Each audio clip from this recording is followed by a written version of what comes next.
Phil.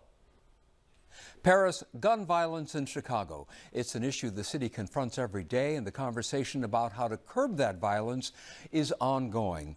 While the Chicago Police Department is increasing community policing, a new behavioral health task force on the west side is convening to address mental health trauma as a root cause of violence. So how might mental health resources address gun violence? Joining us to talk about that are Obari Cartman, the program director for Real Men Charities, where he integrates mental health culture, arts, and wellness into programming for Black men and their families on the Southeast Side. And Rashad Safir, he's president and CEO of Bobby E. Wright Comprehensive Behavioral Health Center. He's also the co-founder and director of the Westside Community Triage and Wellness Center and the chair of the newly formed Westside Behavioral Health Task Force. Gentlemen, thank you for joining us on Chicago Tonight. Rashad Safir, your task force formed in response to June's violent Father's Day weekend. This may seem like an obvious question, but please briefly explain the connection between community trauma and the resulting violence. Yes, thank you, Phil. I appreciate the opportunity to share with you this afternoon. Research studies have shown that when trauma goes untreated, that there's a whole sequelae of behavioral, psychological, and emotional issues that result from that. One of them is the inability to regulate emotions, particularly emotions like anger. And so, you know, we know that we've had trauma in our communities for generations now, and we have a lot of young people who have been exposed to trauma. And so there's a cycle of trauma and violence that's kind of inextricably connected. Obari Cartman, do you believe that mental health resources can help curb violence? I do. I think they have to be the right ones, though. I do think that there are specific problems that manifest in unique ways in our communities. So my work in thinking about culture and race and identity and systems and the ways in which they've unfolded in Chicago in particular, and with Black men in the country, has to be a part of the mental health analysis, treatment, prognosis plan. And so general mental health, just general treatment, general counseling may not help as much as we think it would. So I think it's important to be very specific in this problem. Disinvestment plays a role in creating a culture where trauma can be inflicted, and it is inflicted. Disinvestment has been a problem on the South and West Sides. And yesterday, Chicago Police Superintendent David Brown talked about economic opportunities on Chicago's West Side. Let's hear part of what he said. Right through the West Side, it's just boarded up building after boarded up building after boarded up building. No investment whatsoever.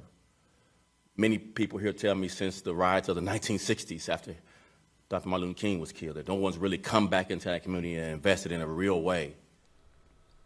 Rashad Safir, how does economic investment exacerbate or contribute to community trauma?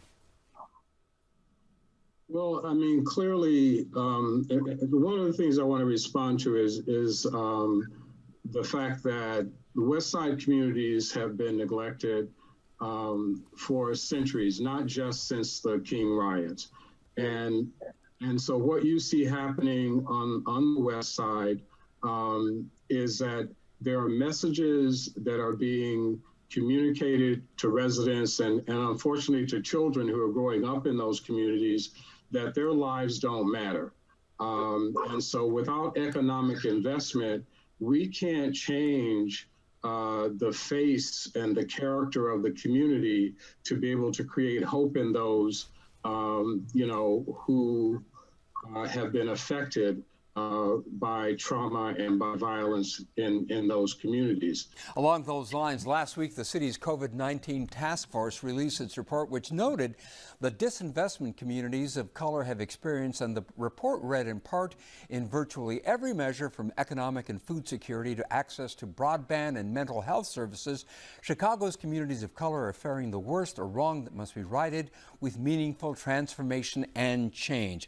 Obari Cartman, give me an example of how one treats people for the trauma that they have experienced? Well, since we're talking about generations of trauma, then in my understanding of it, that the treatment has to include giving the communities back the things that were removed from the communities, which includes for me culture. So part of what we're talking about is identity and values and principles.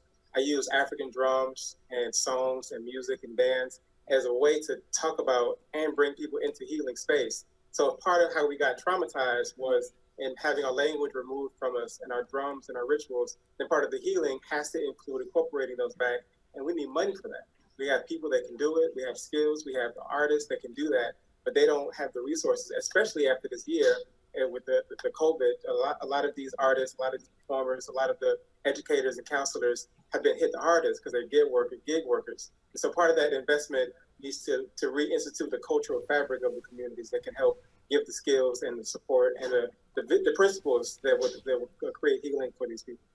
Along the lines of the impact of COVID on exacerbating what we're talking about, Mayor Lightfoot announced a 17-point plan for economic recovery after COVID-19, and mental health was at the top of her priorities. And let's listen to what she had to say. Our first priority area will be to address traumas, both old and new, by creating the most advanced healing-centered region in the country. That's critically important. Increasing access to mental and emotional health, resources and services in communities, and creating a culturally sensitive, diverse mental health workforce. Rashad Safir, say mental health resources are improved. How do you convince people who might be reluctant to avail themselves of those resources to actually engage with them?